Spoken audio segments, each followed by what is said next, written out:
Assalamu alaikum, guys. I am back from the tour. I am absolutely shattered. For those of you who don't know, we were just on a separate tour for Light Upon Light, and now all my attention and focus is on the Freshly Grounded tour. The Freshly Grounded tour starts next month in 30 days from when I'm filming this. I'm filming this on Wednesday, the 5th of January, and the first event is Saturday, the 5th of February. It's 30 days away, inshallah, or something like that. 30, 31. I don't know. Point being, guys, the event is coming up very soon, and we're going to start announcing kind of what's going on in the event, but it's going to be epic. And so if you want to come to the event, Birmingham is our first date, freshlygrounded.com/tour. Manchester and London are in March. Again, freshlygrounded.com/tour. We're doing anything and everything we can to make sure this is as safe and comfortable for you guys as possible. You can read the Q&As on the chat. Come down and enjoy. It's going to be really great fun. It's entertainment, it's fun, and it's great. And you're going to love it, inshallah. And this episode is with Esa Khan. So you guys would have seen Esa about 7 months ago. He came on the podcast and he was talking about an initiative that he was about to launch called Quranly. Now, 7 months later, we find out how Quranly did, where it's at now, how Esa is getting along. Also, Esa was expecting a child back then, his third child. Alhamdulillah, Zakaria was born and healthy and happy, alhamdulillah. So we speak a bit about that, and then we just speak about what's going on in the world with Web 3.0 and the future of working and money, and why people want money, why we want money, and where we think the world is going. And so it's a really interesting chat. So I hope you guys enjoy episode 263 of Freshly Grounded with Esa Khan. Enjoy. And welcome to Freshly Grounded, the brand new podcast. Well, it's not exactly brand new anymore, is it? Welcome to Freshly Grounded, the podcast. That's better. Created by best friends Faisal and Sam. Huh? I said welcome to Freshly Grounded. After that bit. Created by After that bit. best friends Faisal and Sam. Really? So we just came back from the tour, and so just to give context, I guess I was hosting this tour, and you were one of the primary or key partners on this tour for Quran as a representative of Quranly. And so we ended up traveling together. Well, we ended up like being in all of the cities together. So we actually spent the last 7 days together, which was lovely, wasn't it? Yeah, mashallah, yeah. I just remember all of a sudden just seeing you with these tracksuit bottoms and these Crocs. Oh, what was that? Day one. Yeah, day one. And you were like, I don't even know why I'm here, because you came a night early to Night of Vocals. And then you said, I'll see you tomorrow. And Oh, yeah. Yeah, when you said you're hosting, I was like, oh man, I feel so much more comfortable and less nervous now, because now I'm going to go up to the stage. But it's you know, rather than some random person saying, you know, Esa, come on stage. So yeah, that's where we first met that night before. Yeah, and I felt comfortable as well knowing that you were coming on the tour, because there is something about, it's like when you go on holiday and you're homesick and then you see somebody from your like that you know, and there's a level of familiarity that feels really comforting, isn't it? Yeah. So that felt like that, because we kind of like, I suppose because we've known each other for a while now, we've kind of formed a brotherhood. And so to know that even though we're traveling up and down the country, but there's someone there who you're quite close to is nice. Yeah, alhamdulillah, jazakallah khair, bro, for your introductions. No worries. But they got better as time went on, didn't they? yeah, alhamdulillah. I remember I kept changing my slide every talk, like to the last two. Right, and it was a big difference between Night of Vocals and Light Upon Light. I think the first one we had was in Manchester, right? Oldham. Yeah, and that crowd was really good, mashallah. You know, you remember they were clapping for all the speakers before they come on. That makes you much more comfortable. Well, that's my fault, because I kept saying, please give a warm welcome for. Yeah. I realised, like, why am I saying? Because that just insinuates clapping, doesn't it? And then it stopped after a few events. Yeah, I think I stopped saying a warm welcome. Because if someone says give us a warm welcome, the only thing you're going to think is, okay, I'm gonna clap. It's crazy how, as a host, how much of a impact you have on how the event goes, how the audience, you really are carrying the event to the audience, and you're also instructing the audience on how to behave to the speakers. Just by some key, I didn't even say clap, but just by having the language, a warm welcome. 2 words. Yeah, it just instantly insinuates. Because that's why I started changing my wording after. I was like, okay, every time I say warm welcome, everyone's clapping. So then I just started saying, please, I used to say like, brothers and sisters, Esa Khan, Mufti mate. Well, I started saying like warm welcome. Yeah. But I think it was good you did that, because for me that made me so much less nervous when I went up, because they clap. I almost felt like, you know, they're welcoming me, right? So I didn't feel as nervous. Fine. So maybe that was Allah's way of making me more comfortable, and then you stopped after a while, and then but I was used to it by then. Right. Yeah. But then my introductions of you became more personalized as well, because I thought, well, let me just even as a host, bro, I feel even myself, I feel kind of uncomfortable, unconfident, unnatural at the beginning, in like the first couple of days. And then you start getting into it, you get into the swing of things. And I thought that my best event was the final event, the Luton one. Yeah. And that's when I started becoming really comfortable. And I remember one of the guys I had on the podcast before, he's a minimalist speaker. And he said that when he does his talks, like to talk about minimalism, he asks all of the audience to delete an app from their phone. And it kind of breaks the ice. And so for some reason it just came to mind on the final of it. And I said, right, they said, right, Faisal, you've got like 10 minutes to buy. You just got to buy time. And I think as being a host, the most difficult job is when they tell you to buy time. Because on the spot, you have to just, and it's so hard and it's obvious that you're buying time and stuff like that. And so it just came to me and I just said, right, everybody, this event's about social media. Everybody get your phones out and I want you to put your phones in the air. Everyone put their phones in the air. And then I said, right, everybody has to delete one app from their phone, and as a form of like digital minimalization and stuff like that. And what had happened was, then I started interacting with the crowd. We had something to talk about. I started talking to them and saying, "What did you delete?" You know, some guys said Snapchat, some this, that, the other. And then you start cracking jokes. Once somebody said, "I deleted Just Eat," and I said, "Oh, I'm not going to comment on that, just in case I ruin any future partnership opportunities for Light Upon Light." And so you just start talking and stuff. But definitely, you comfort, and even with yourself. When I became a bit more comfortable, I thought, let me just be myself. And so I started introducing you how I would introduce you at a dinner party for my friends. I say Isa's a very close brother of mine. He initially spoke to me about this initiative. I think what changed it was when I started saying, instead of saying, brothers and sisters, to talk to us about a really cool initiative, Quranly, Esa Khan, I started it by saying, who here has ever had an idea and then never, followed up on the idea? An idea that they thought would impact the world. And because I thought that's something everybody relates to. And I think that's when you started getting people's attention. Not you, as in like the host, me. I started getting people's attention with that because they're going, okay, what's he going to speak about here? And it made it a bit more interesting. So you almost start getting into the swing of things and then the tour's over before you know it. Yeah. But what a tour, man. Yeah. I was exhausted. Oh, yeah. Remember the last day we were going back for one night, and remember you had a list of things that you wanted to do? That was tough. Yeah. It was really tiring. Every year, one thing that I remember from it every year is how exhausted I am by the end of it. Yeah. I think because it's not an event, it's a full day conference. Yeah. An event is like 3 hours. Yeah. It's a full day conference from 11 a.m. to 6 p.m., which means for us it's 8 a.m. till 8 p.m. Yeah. And then you're literally in a car off to the next city and the same thing again, 7 days in a row, 6 days in a row. 2 hours of driving average every day. Yeah. We did night of vocals before that. Yeah, you've done like what, 10, 11 days in a row? Yeah, it was like that's mad. Days, yeah. And I was going back home in the beginning, first few nights, right? Because there'd be too much time away from home. It was hectic, but alhamdulillah, at the end of it, it was just all worth it, Yeah. Alhamdulillah, but very hectic, man. Very, very hectic. And I was sick for like I was sick for the whole tour. Oh yeah, what happened on the first I'm day? still unwell, to be honest.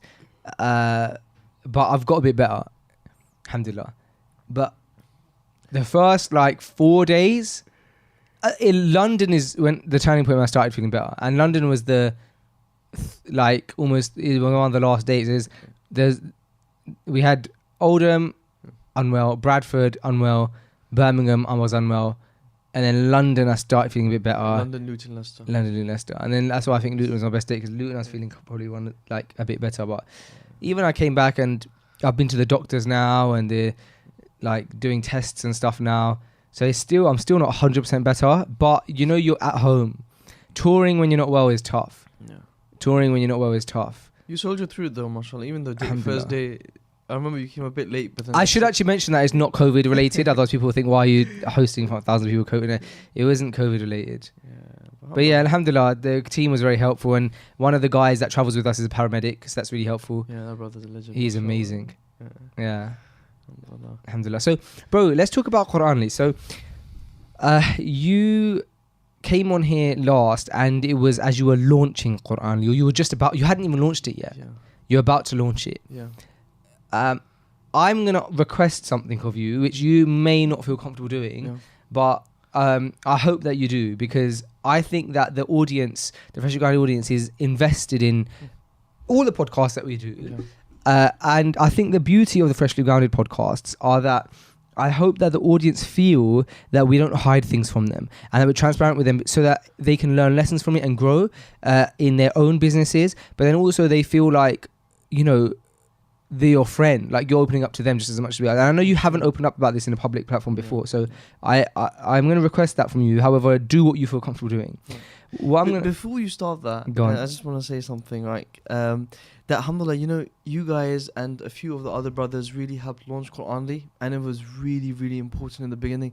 I can't count the number of people who said they watched Freshly Grounded and they got Quranly basically, right? wow. So it was amazing. So I just wanted to say massive jazakallah khair, because I remember I had the meeting and you said, you know, I could do it in an hour, and then you were there, and you know, we had the meeting and you guys you were on it straight away, mashallah, right? And that initially in the beginning, that really, really helped us, alhamdulillah. So jazakallah khair for that, you and everybody else, alhamdulillah. And yeah, go ahead. Oh, that means a lot. Okay, fine. So what I was going to request from you then is, I was going to ask, how is Quranly going? You've never spoken on a public platform about figures and numbers and stuff like that, but you launched in, I want to say, Ramadhaan, right? So you're talking April. 7 months ago, yeah. Was it April? May, wasn't Yeah, it? around that, yeah. Around May 2021, Yeah. 7 months ago, you had this thing that you spent all this money on, put all this time into, you didn't know how the world was going to react to it. Where are you at now with it? So we don't have as much as people think we have. We have 100,000 downloads. That's amazing. Yeah, alhamdulillah, yeah. Alhamdulillah. Over 100,000 downloads. From that, only 60,000 went through with the registration and started using the app. Okay. And then from that, we have about, you know, it hovers between 1,500 to 2,000 subscribers. Okay. And how have you found, first, that's amazing. The fact that you even have, I know it doesn't give context to the overall kind of users, but the fact that you have over 100,000 downloads is amazing. Allahu Barak. It's over 7 months. That's one of the hardest things that for people to do, is to actually, you know, often we say that going from 0 to 1 is the most difficult step, but I think for creative people like yourself, going from 0 to 1 is actually the fun and easy step, because you love having an idea and then implementing the idea. The tough thing is then maintaining it. Yeah, and so the fact that once you went from 0 to 1, i.e. you actually went from idea to launch, but then to like carry it through, and now over 100,000 people have downloaded it, is, I congratulate you, man. I think it's amazing work. And then how has the reaction been on a you know, Islamic level, on the like, has it impacted people? Has it allowed people to read more Quran? Have people completed the Quran on it and stuff like that? So you know, sometimes I wonder, bro, and I feel like the app, I made it for myself. I literally feel like I made the app just for myself to use it, right? And in my life, I've seen that reading more Quran with meaning and understanding it, right, made me a bit more practicing in my religion, right? And it gave me this connection, which we were speaking about. Like, you know, what would you do if I told you, okay, now you're going to wake up in the morning, you can't read Quran anymore? You'd be like, no, that is something I protect now, right? When you read the Quran. So that's what it was like for me. But once I started understanding it and stuff, and, you know, I started reading about, you know, lots of different topics in the Quran and stories, it made a big impact on me. And that was always that thing. Will that happen for other users? Because I've always got a bias, because my app, Sure. I have to make it work. Of Even course. if it was a rubbish habit building app, I would say no, it's good. I'd use it anyways, because if I stop using it, then I know myself, am I a hypocrite? It's not working for me. So with people, like, the feedback that we get was just incredible. You know, the famous tagline, "You changed my life." Yeah. And every time you get that as well, right? And it's like, what, really, right? And you changed my life, and they're like, because the app, there's like, finally I'm connecting to the Quran. Finally I'm reading every day, bro. We have strange messages, right? People say, I was not even practicing. They say I find it difficult to practice this religion, let alone read the Quran. But they say now I read the Quran every day and I'm connecting to it, right? One guy sent me a massive email saying, brother, make my account free, make my account free, make my account free. He's like, because I'm reading, I'm in a flow, I've read these stories for the first time. I didn't even know the stories of Musa alayhi salam and stuff like that. Don't let my account go out, right? Because we have this thing, we say, if you can't afford it, email us, we'll give it to you for free, right? And he just didn't want to stop it. When the 14-year-old is like, in the last 7 days of the free trial of this app, I've never felt closer to my religion, because he's reading what Allah revealed, right? And we get, when you get stuff like that, all the numbers, everything else goes out the window, yeah? Because it's just, how do you feel when you get emails like that, you know? Yeah, it's difficult, man, because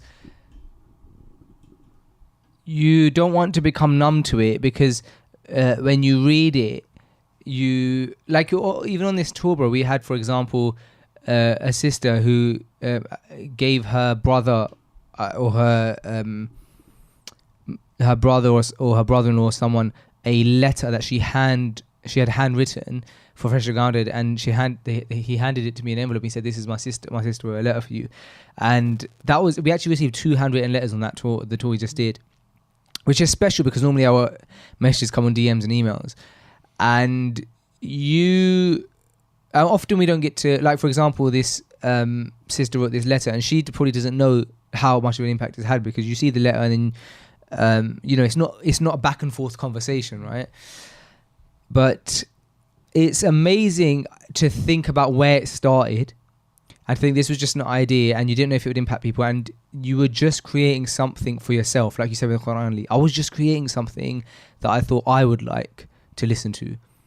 And so to know that there's all these people now who, we put out a post, or I put out a post on Instagram. I was doing a Q&A, and I wrote in the Q&A, someone said something like, "Do you ever feel like giving up on Freshly Grounded?" or something like that. And I said, if I'm honest, I've had those thoughts. And sometimes I feel like, have I taken this as far as it can go? Because the day-to-day, as you know, with Quranly, the day-to-day is tough. Right. Imagine if Quranly was now your full-time gig, which inshallah it will be. And it can be now. Even with the money that you're bringing out, if you wasn't putting that into marketing stuff, it could be your full-time gig. And Freshly Grounded got to the point of, a few years ago where it had to become my full-time gig because of the amount of time it required. On a product basis, the game is like an entire business in itself. As you would have walked in, you would have seen like there's like 100 packages of the game outside that we've got over this bank holiday period while Royal Mail haven't been functioning. And so we've got like a whole arm there on our e-commerce store. We've got the event side of things, which again is a full-time job. Then we've got the actual podcast and the content. Then we try and do these new shows. That's just a full-time job. And so I can't be in a situation where I can dedicate my time anywhere else, right? But then sometimes I think the rewards are slower in terms when you look at the finances, not in terms of when you look at like the impact. And then you think, well, this is sometimes a bit of a graft. And then you think, have I taken it where I could take it? I don't ever want to be at the situation where I feel like I'm beating a dead horse and stuff like that. So then when we went, so I put out this post, I said, sometimes I said, even right now, I'm going through the thoughts of like, is this as far as I can take it? Is it time for me to step away? And then after I put that post out, I got a flurry of messages, people saying, whatever you do, don't stop it. Whatever you do, do not pull the plug on it. Amazing. And on the tour, people come to me saying, please don't stop it. Please don't pull the plug on it. Then we got these letters. And then like we got this Goldcast thing that we were just showing you. So like Goldcast just shared a Freshly Grounded clip. And over the past 2 days, it's gone viral. It's had over 7 million views. And it's been insane for us. And I think all of these things were signs from Allah, where Allah showed me that, you know what, it's worth it. Because the sad thing is, Esa, that you talk about these messages that you get, but the reality of it is that the messages can become, it can just become an email that's come through. Yeah. And when you don't have a chance to sit and reflect and do tadabbur on the email, it can just be another email. And that's really sad to say. And so sometimes you need to have a wake-up call and say, no, each email is an individual life. Each life has a soul, it has a heart. And maybe they've just removed their friend circle. Maybe they've just stopped swearing. But even if they did, that's everything. That's so important. And if we're sincere, we'll get the reward for that person. changing their friend circle and stuff like that. So, yeah, the answer to your question is that actually recently, over the last week or two, I've had a spark which has gone, look, even though to an extent we're just having a conversation, people relate to it, and I think they relate to the embodiment of Freshly Grounded, or the message behind Freshly Grounded, or the character of Freshly Grounded, more than just the podcast, like the episodes. There's people who don't listen to every single episode, but they love Freshly Grounded because of the various parts of it, or the fact that it's an entity. It's not just a podcast. So yeah, recently it's changed a bit. But how was it for you when you first started getting those kind of messages? Yeah, it was incredible. I didn't expect messages like that from people. Were you used to it? Because changing by the permission of Allah, changing lives is not something you're unaccustomed to, because you give da'wah and you work for Era, and thousands of people have taken their shahada in projects that either you've led or you've been a part of, and you've taken probably hundreds or thousands of shahadas yourself. So by the permission of Allah, you've been able to impact people's lives on a mass scale anyway. Is this different to that? Yeah, because see, that is amazing as well, right? That's incredible. Like that, I would never leave IRA or the Dawah. Like that's why I'm not full time in Qur'ani, right? That's my main work. But that's more like a collective thing. So it's like the team, the brothers who are there and stuff like that. With this, because I build the app up myself using like companies and stuff like that, it's kind of like a project that I had and I made. So it's much more powerful. But it's amazing because I'm so happy that Allah has allowed me to be in both field, which is the non-Muslim da'wah field and the Muslim, connecting them back to their deen. So yeah, that's more collective, but this is more like personal, because it's like you build a product that was in your head, and then now you're getting feedback on it, right? I think Freshly Grounded is like a bit like that for you as well. I think apps work a bit even better in that sense, because of the fact that you have a community that's all kind of sharing a product, and they give you feedback on the product, and they're all using it, and it benefits them in individual ways, which I think is really cool. The community aspect is incredible. Like, we made a mistake on the app at the bottom. It was a complete mistake by the designer, and I just left it, I don't know, just out of laziness or something, and it said people reading right now, right? And they made the function, right? And people love that feature. I don't know, it's like that sense of community, like, oh, these are us Quran users, we're reading the Quran. And like, mashallah, after the tour, it's always above 100. Wow. It's like 100, 110, 120, 150 people reading. We need to get it to millions, yeah, man, inshallah. So, and one of the brothers from our channel, he just messaged me and he said, look, I posted in our group. I didn't think it was going to work, but his bonus hasanat now has 20,000 because someone downloaded it under him and is reading. So it doesn't tell you who it is, but it takes their hasanat from their tracker, right? And it puts it onto your one. So is that a link? Yeah, so it's just a button. And what happens when you take that link, it's a software basically that just gets a data point. So the data we've said is just bring the hasanat onto this field. So in theory, if I put my share link in the bottom of this video, I could essentially start getting the hasanat from all of that. Yeah, you see it, inshallah. Yeah, absolutely. But it's twofold, right? Or like the app will like collapse, right? It's who you recommend it to, and then who they recommend it to. Wow. The Prophet said you bring someone to good, you get the reward of the same good. So, but you should do it. Yeah. Make that a small bitly link. So whoever wants to download the app, they can do it through that, inshallah. And that is like Hamza Zotsi says. He said it's visualizing divine mercy. Like, you see how generous Allah is, even though you can't see all of it. You don't know how wide that goes, because you don't know the deeds that they do after reading Quran every day, right? But it's phenomenal. It's a step, do you have a you have a bit like a short URL, right? For Quranly. You have Quran. No, you just search Quranly. But you can put the link in the comments or your description. No, but you do have a short URL, or no? Then it was Qurani.app. That's people can visit. How come on the tour it seemed like there was I swear on one of the slides I saw it say something like Quran.ly. No, it was never. It was Qurani.app/night. That was the tour basically. So that was basically they get the special offer and the 1 month there and stuff. I wonder if because you should you can create short URLs. Quran.ly.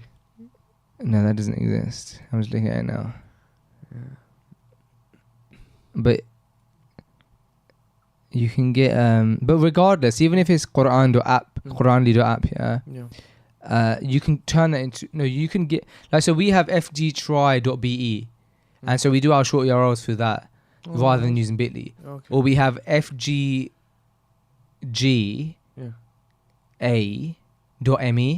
FG game. Yeah. So we have a few short URLs, and they're really fun because anytime we have to share a short link, we prefer to do it under our own. Yeah, it's much better. Yeah. Yeah. I'm just trying to find you one, Yeah, please but don't. your one is hard. It's Quran, isn't it? A generic term. But yeah, it's very generic. Yeah, but I suppose.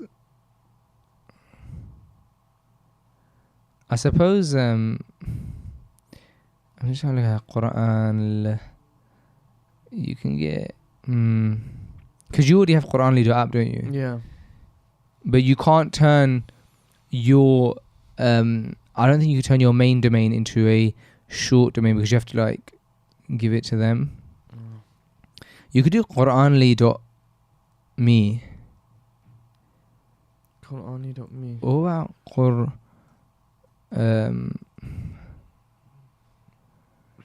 yeah, it's tough. It's a tough one, isn't that one?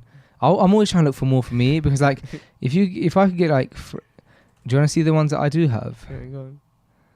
So we've got fgtry.be, we've got fggay.me game. I should have not stopped there.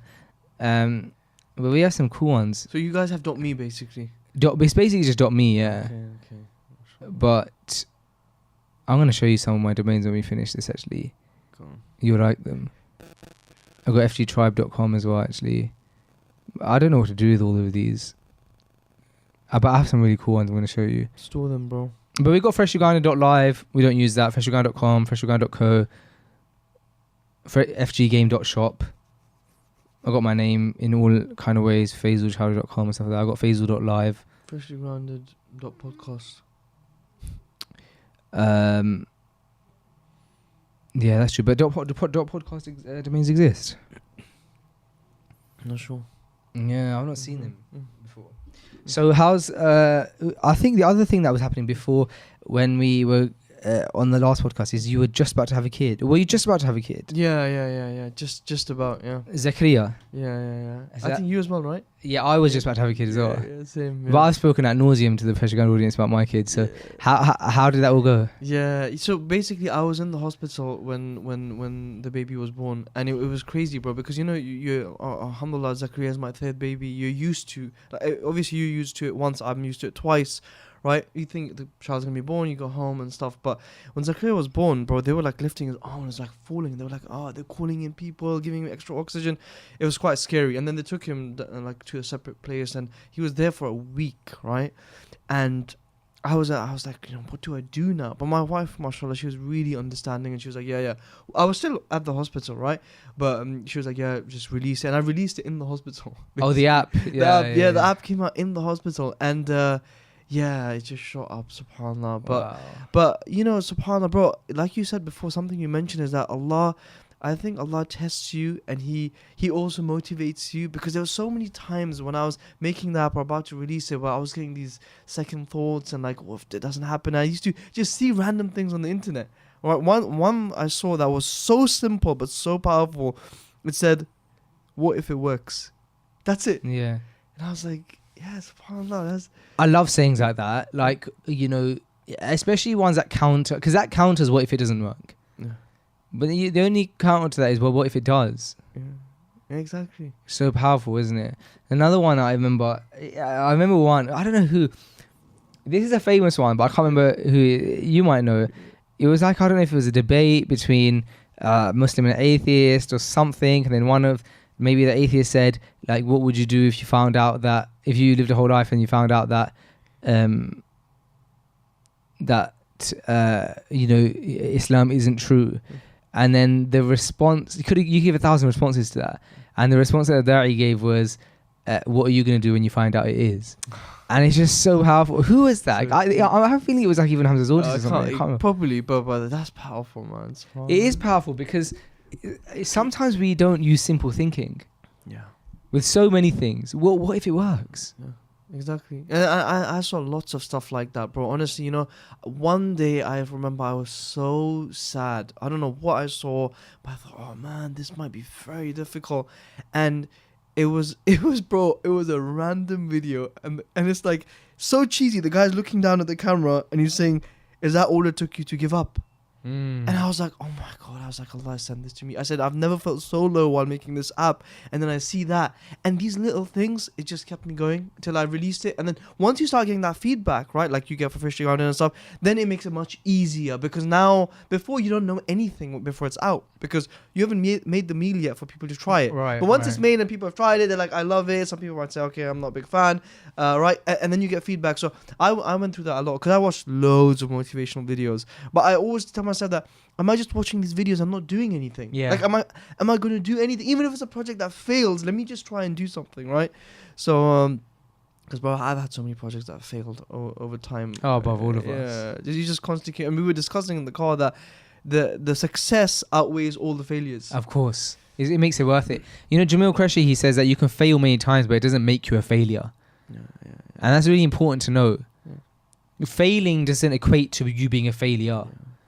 You know, what do you think about motivational talks and stuff on YouTube? Yeah, I know there's two things. I mean, even today I watched something where they said, you know, motivational talks will only get you so far. You should be disciplined for the days you're not motivated, right?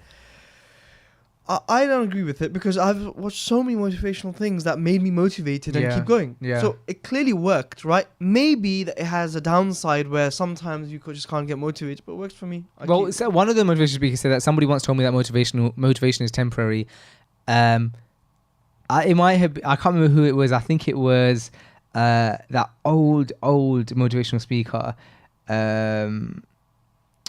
Zig Ziglar or something. I can't remember. Zig Ziglar, yeah. But it was one of these guys, and he said somebody once told me that motivation is temporary, and I said, well, so is having a shower, and that's why we recommend it daily. And so that was a great quote, right? I love these motivational talks that exist on YouTube. I do agree that there's a category that are like either like toxic and or weak. Like there's no heaviness behind the words. It's the generic statements of that. I do agree. However, I don't consume that type of stuff. I tend to consume motivational content from that comes from an angle. Maybe it's a leadership angle. Maybe it's like starting something. And so rather than, I would probably categorize someone like Tony Robbins as like perhaps on the side of, okay, there's motivation there, but it's motivation for motivation's sake. I don't really see. Whereas when you look at someone like, in the last podcast we were discussing Simon Sinek or Jamil Qureshi. Jamil Qureshi is a psychologist who's worked with number one athletes all around the world. He's worked with Lennox Lewis. He's worked with F1 drivers. He's worked with tennis players. He's worked with the England cricket team. So, and then he has an academic backing in psychology. When you put all of that behind it, I want to listen to what he has to say because he's coming with research. And Simon Sinek, again, he comes with research, comes with data. And so when somebody comes with data and research and then they're very, then I find it powerful. But then again, I've mentioned like what Jim Carrey said about his dad saying that you can fail at what you don't do, at what you don't love, so you might as well have a go at what you love. That's deep. The point being that sometimes, I guess what I'm trying to say is that I do enjoy consuming that kind of content, motivational content. I suppose it's just one or two. I just pick and choose who I listen to. Yeah. I think that's what it is. Yeah, but it helped me a lot in my journey. I remember, building Qur'ani, working on it. Sometimes I'd be up to like 3-4 o'clock. It's crazy when you told me what time you sleep. Was it you? Who was on? I was on a podcast the other day. I found a podcast. It was shot.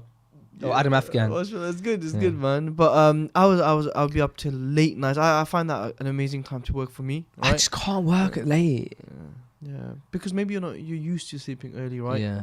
But so and this stuff like this would help me a lot, like these motivational talks and stuff like that. Listening to it and then asking myself, am I just listening for the sake of it? I mean, we all do that for so many years of our life, right? But if you just start taking small actions, they just start gathering. And I think Allah sees, when He puts the roadblocks, are you going to keep going or not? Yeah. I said to someone about Murphy's Law, and you know what they said? They said, I think Murphy's Law is a law of Allah where He tests if you're going to keep going when difficulty comes, right? Okay. Because it's in so many of the prophets and everything go through it. So I think if you just keep going, even if you fail, that failure is basically a part of your success later. Yeah. Because it kept you going.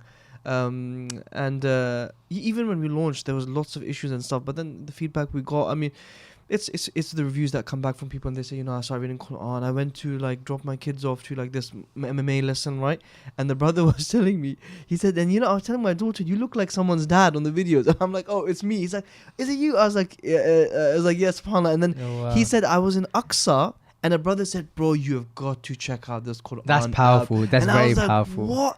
And then he did it. And then this brother, bro, then he goes and he tells his wife to tell my wife that the kids don't get charged for the MMA lessons anymore, right? Because I gifted them the app as well. Because he was going to get it. I was like, bro, you can't do that. I think that's something very powerful that a scholar once said. They were in the shops and the people were saying, no, take the clothes for free. And he said, he gave like an abrupt response saying that we didn't do our religious work for you to give us discounts, basically, right? And not that I said that to the brother, but I was like, come on, you know, bro, you can't do this. It doesn't make any sense. Use the app and everything, you know. But when you see impact like that on people, because you see the project and they value it, people email us, message us saying, you know, can I donate or can I give you money? You can't take donation money, even if you make £1 profit. It doesn't make sense, right? Yeah.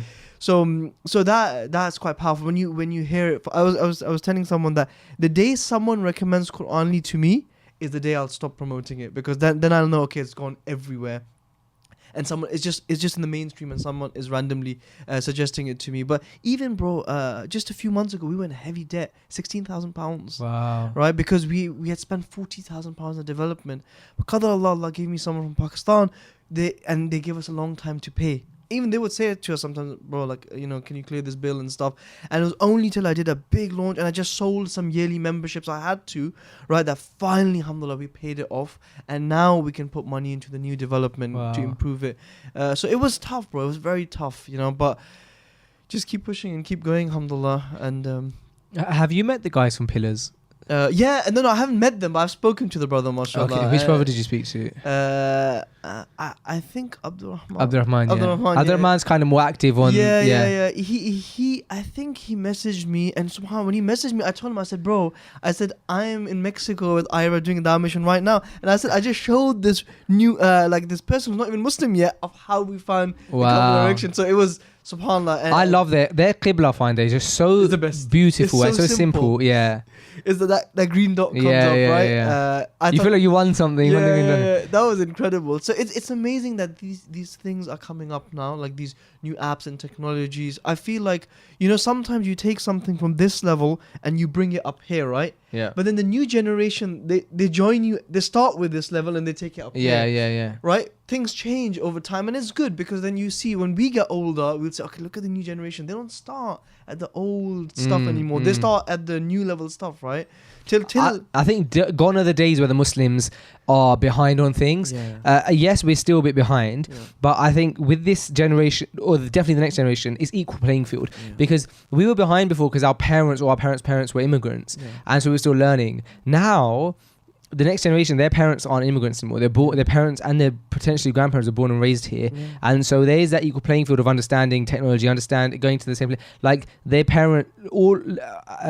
like Muslim children's parents and non-Muslim children's parents all probably went to the same school. It's equal playing field. So I think now with Pillars, with Quranly, with Woven Heritage, the Primark company, and all of these different things coming out and having a level of finesse in their execution, I think this is going to be the new normal. Yeah, alhamdulillah. I think so, inshallah. I'm really happy. I think there's a lot more to come, inshallah, from this generation and the products and stuff, but it's going to be incredible, man. But you know, something that surprises me always is how much more Quranly users read than me. Yeah. Right?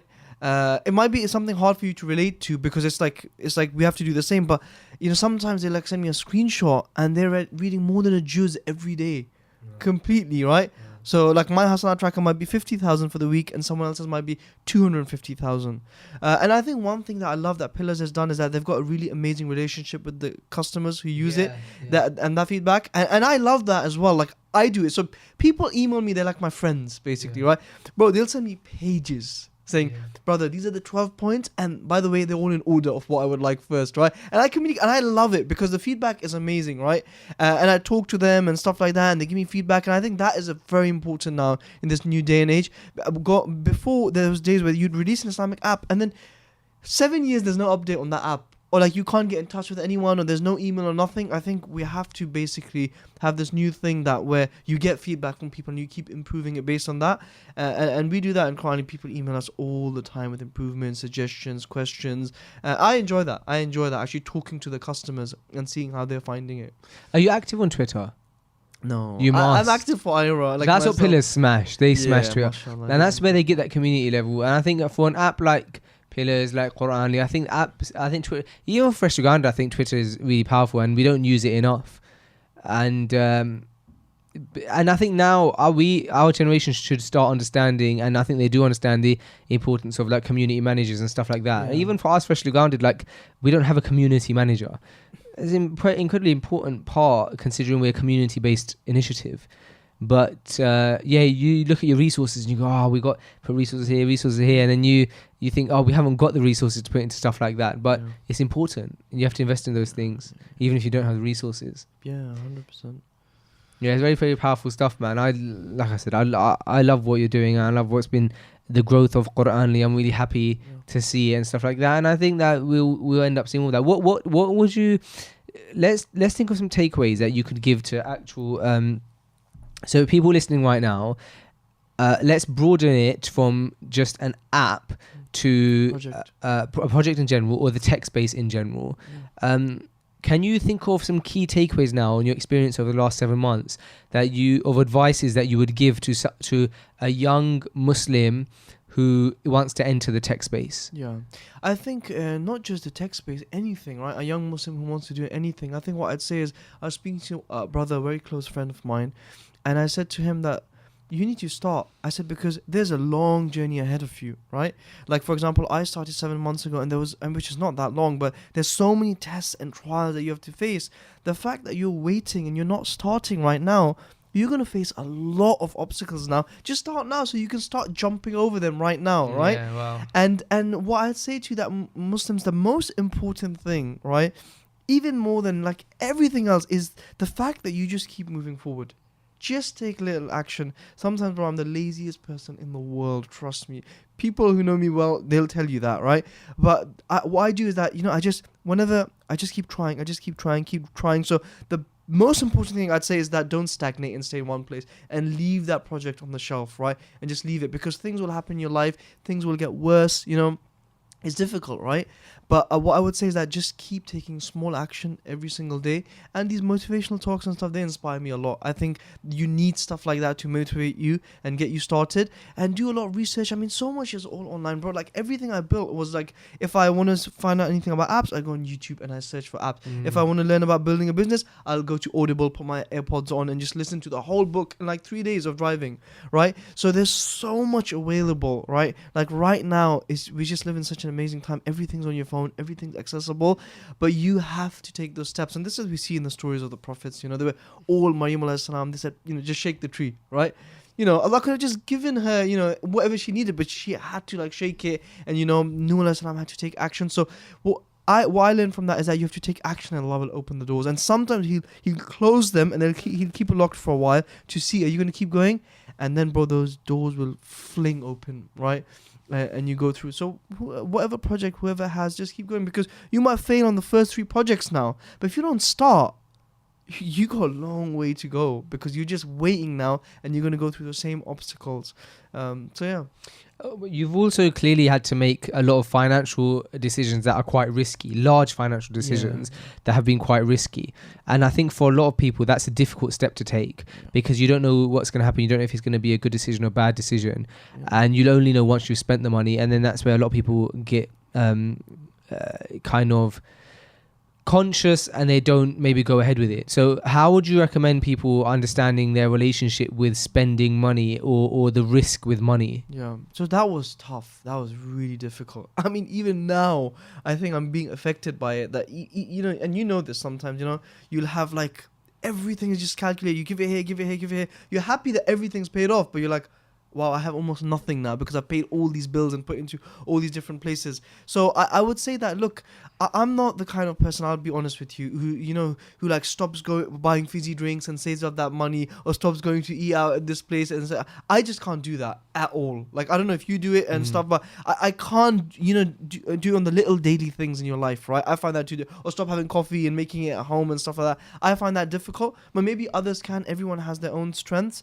I say this to the brothers all the time, I'd rather work harder or get more jobs, right, than to sacrifice the little things, right, like that I enjoy, like, maybe ordering chai to the house, or having coffee outside. Yeah, well, it makes sense, because even Dave Ramsey, he says that your biggest asset or your best investment is your income. Your income is your greatest wealth building tool. That's what he says. Sorry, your greatest wealth building tool is your income. Yeah.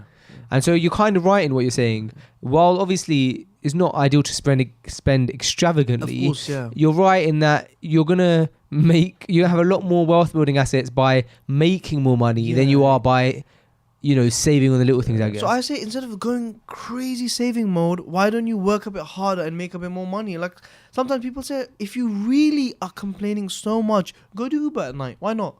If it's really, sometimes people moan and they complain so much, go do Uber, or go do some other work, or just do something else, right? So that's my philosophy. Like, I'd rather work much harder and late at night than to start scrimping on these little things. So it was tough, and I know you've probably heard the talk that I give in my conference so many times. Yeah. But remember, I said, I gathered £7,000 and I paid in, it was 60,000. But even that, Allah taught me a lesson. I went to another company, they ruined the app, right? And then, subhanAllah, I came back to the first company who quoted me 60K.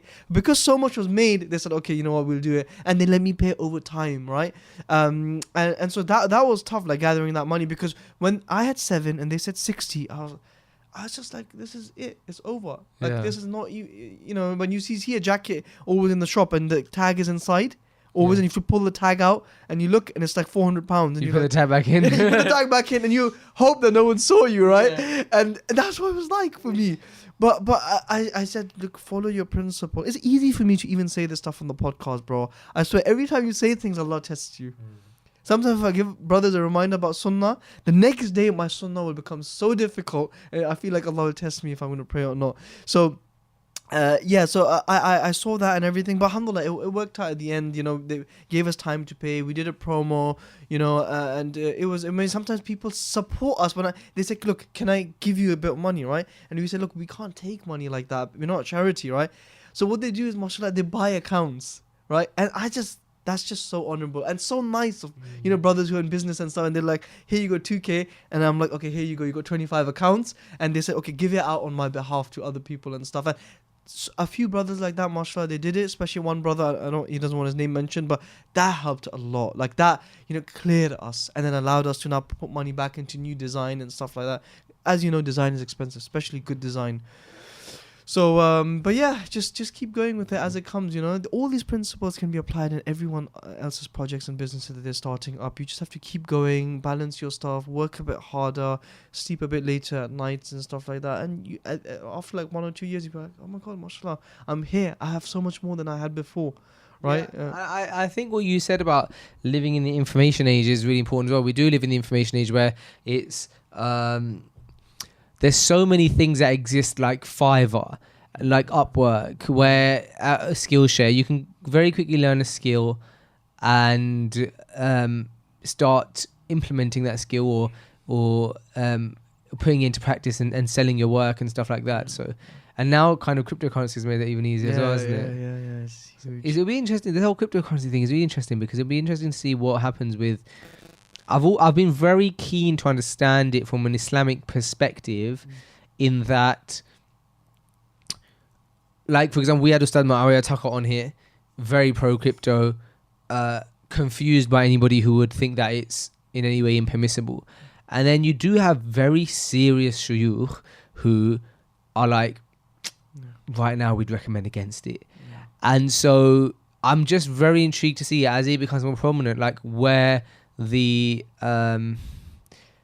which way the pendulum swings, for lack of a Yeah. better term. Do you know what I mean? Yeah, I'm doing a lot of research on like NFT, the metaverse, and Web Yeah. 3.0. I really know nothing about it, but I'm spending more time at nights just watching videos about them. Yeah. Just so I hope that when I find out it's halal, I can get into them and make some serious money. Because I mean, what it boils down for me is that. Oh, okay, can I ask you a question? Yeah. Is that allowed on the podcast? Of course, of course, of course. Why do you want to make money? Like, why would you want to have like £1 million, say, like in 5 years? What is your reasons? What would it allow you to do? I think I when I zoom out and I look at it from a sociological perspective, I know that's probably not the answer that you're looking for, but if I do look at it from a sociological perspective, I think that what we know as fact is that Islam is perfect. Yeah. We know Muslims aren't perfect, but we know Islam is perfect. And therefore, if Islam is perfect, if Muslims were perfect, which is not the case, because Allah tells us in the Quran that all of the sons of Adam are sinners. Yeah. Let's say we know Islam is perfect. If all Muslims were perfect, and then all wealth was in the hands of all Muslims, then because Islam is perfect and quote unquote Muslims would be perfect, then everything would be distributed correctly, and there'll be less poverty, there'll be less issues, and all of these different things, right? Now we know that Islam. So out of that, what's realistic? Well, we know still that Islam is perfect. That's not going to change. We know Muslims are not perfect, but what they do is they do follow a perfect ideology. And so the more wealth we can get in the hands of Muslims, if Muslims are sincere and they try to fight their desires, because I can't sit here and tell you if I had £1 million that I would give all of it away in sadaqah, because I'm not being honest. Yeah, of course. But what I can say is that perhaps there's a better chance of a Muslim fighting the desires to do haram with that money than there is of that wealth just being, anywhere, and then like you just using it to, like, I don't know, travel into space with your favorite actor. I'm not trying to take shots, but I'm just saying that perhaps there's some benefit in. Well, we know that there's benefit in, like, Islam even has an economical structure. Yeah. So so from a sociological perspective, that would be my answer. Yeah. Okay, mashallah. From an individual answer, but that's a harder question to answer, because I would say, well, obviously, first and foremost, I want to make sure that my people around me are happy and content, and nobody's in debts and stuff like that. And then, of course, you want to be able to do as much khair as you can, whatever that means. But I think khair is much more powerful on a mass scale than on an individual scale. Of course, So absolutely. if there's like a Muslim business like Quranly, and you can help fund that, then rather than helping one person, you've helped a company who can help thousands of people. Of course, And whether that's helping Muslims provide jobs, because now there's loads of people who can work for Quranly, whether that's just helping Muslims read the Quran, funding an initiative that helps Muslims read the Quran, and then the Quran itself is a miracle. So the more Muslims that read the Quran, then the more people are going to have shifa, the more people are going to have money, because the Quran is a means of shifa, the Quran is a means of rizq, and so on and so forth. So that's amazing, man. MashaAllah. May Allah give that to you and allow you to do that, inshallah. For me, bro, I clearly remember when I used to go to Islamic events, right? And sometimes I would see brothers who are businessmen or doctors or dentists. They'd always have their hand up during the donation. I'd see, like, sometimes dentists that they can go out and give dawah and stuff like that without them having to worry about anything, or having to work and stuff like that, at those times. And I really liked that, when I saw strong Muslims and that they had their wealth and they were using it for the deen. Obviously, it can be very dangerous for you as well. But for me, I really liked that. And I aspired. I said, inshallah, when I grow up, I'll be like them, that have the power. Sometimes a brother who's in business will stand up and say, I'll double everyone's donations, right? yeah, that's just amazing. Yeah, when that I stuff love, happens, and that's what I loved. But my main thing was that I can make money hopefully from this Web 3.0 metaverse stuff, right? Without it affecting Quran and these other projects, and then that money frees me to be able to work on Quran in all these projects without ever relying on any other person. You understand? That's the freedom I want. You know, I want to be in my room at like 3 o'clock in 12 years from now, working on the next big Islamic project that can help Muslims, right? Whether it's teaching them how to pray, whether it's, you know, going to another country and doing dawah. Even with IRA, I can work for IRA without them having to pay me. Or they're saying, sorry, so we can't pay you anymore. But I'm saying, no, I can still work, no problem, right? Because I have that freedom. That's my goal. Freedom, I think, is the most valuable thing, isn't it? Yeah. Freedom of 100%. time. Yeah. So you can do what you want, you can create your own lifestyle. But anyway, I think we're going in a direction within the next few years where everybody will have freedom of time, because everybody is going to become a freelancer. Everybody now has a skill, and that skill can be contracted out. And we're leaving the 9 to 5. 9 to 5. Yeah, we're leaving this idea of working, and COVID has only pushed that faster. And Allah does everything for a reason, you know. And so now all of a sudden people realize that they can work from home, but not only that, but they can contract their skill out, and then all of a sudden I think people are going to go from having jobs to having clients, and there's going to be very few people who have jobs, and that the people that will have jobs will be the people who want jobs. But I think a lot of people, but even then, what a job looks like, I think, will be different. It will be like there'll be more freedom around it. Yeah, because I think a lot of this AI, robotics and stuff like that will start, you know, replacing a lot of the jobs. And I think a lot more jobs will be creative, advising, counseling, stuff like that. And bro, even with like automation and stuff, you know, these farms where like these robots do all the farming, then they come back to the charger, connect themselves, and they continue. And then, you know, the food is plucked up, put into the truck, and the truck will be self-driving. I think a lot of that, I think it'll be like the time when, you know, you try and give charity and nobody needs it because everything is just getting automated and stuff. So you're right, the world is changing really fast. And if you understand it or can have grips of it a bit, then you'll be fine.